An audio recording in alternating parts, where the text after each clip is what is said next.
அன்பான தேவனுடைய பிள்ளைகளே, ஆண்டவராகிய இயேசுவின் நாமத்தினாலே உங்களை வாழ்த்துகின்றேன். பிரசங்கி 10ஆம் அதிகாரத்தினுடைய 1ஆம் வசனத்துல வாழ்க்கைக்கு தேவையான மிக மிக அவசியமான ஒரு ஆலோசனை அங்கே சொல்லப்பட்டிருக்கிறது. எச்சரிப்பு என்று கூட சொல்லலாம். என்னவென்று சொன்னால், செத்த ஈக்கள் தைலக்காரனுடைய பரிமள தைலத்தை நாரி கெட்டு போக பண்ணும். அப்படியே ஞானத்திலும் கனத்திலும் பேர் பெற்றிருக்கிற ஒருவனை சொற்ப மதியினமும் அப்படியே செய்யும் என்று சொல்லப்பட்டிருக்கிறது.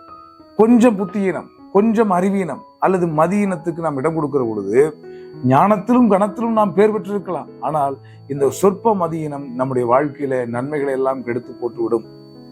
இந்த மத்தேயு 25ஆம் அதிகாரத்துல 10 கன்னிகைகள் மணவாளனுக்காக காத்து கொண்டிருக்கிற அந்த நிகழ்வை நாம் வாசிக்க முடியும். அதுல 5 பேர் புத்தி உள்ளவர்கள் என்றும் 5 பேர் புத்தியற்றவர்கள் என்றும் சொல்லப்பட்டிருக்கிறது.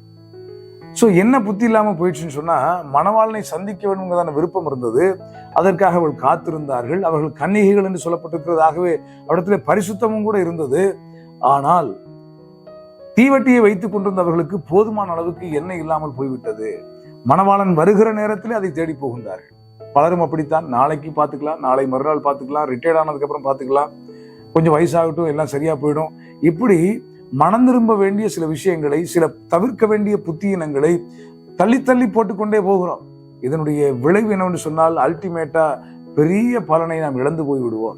ஒரு உதாரணத்தை சொல்லுகின்றேன். லூக்கா 18ஆம் அதிகாரத்துல ஒரு பரிசேயனும் ஆயக்காரனும் ஜெபம் பண்ணும்படியாக தேவனுடைய ஆலயத்துக்கு போகிறார்கள். இந்த பரிசேயன் இருக்கிறான், அவன் மிக நல்ல மனிதன். ஆனால் அவன் ஜெபம் கேட்கப்படவில்லை, அவன் நீதிமானாக்கப்படவில்லை. காரணம் என்ன தெரியுமா?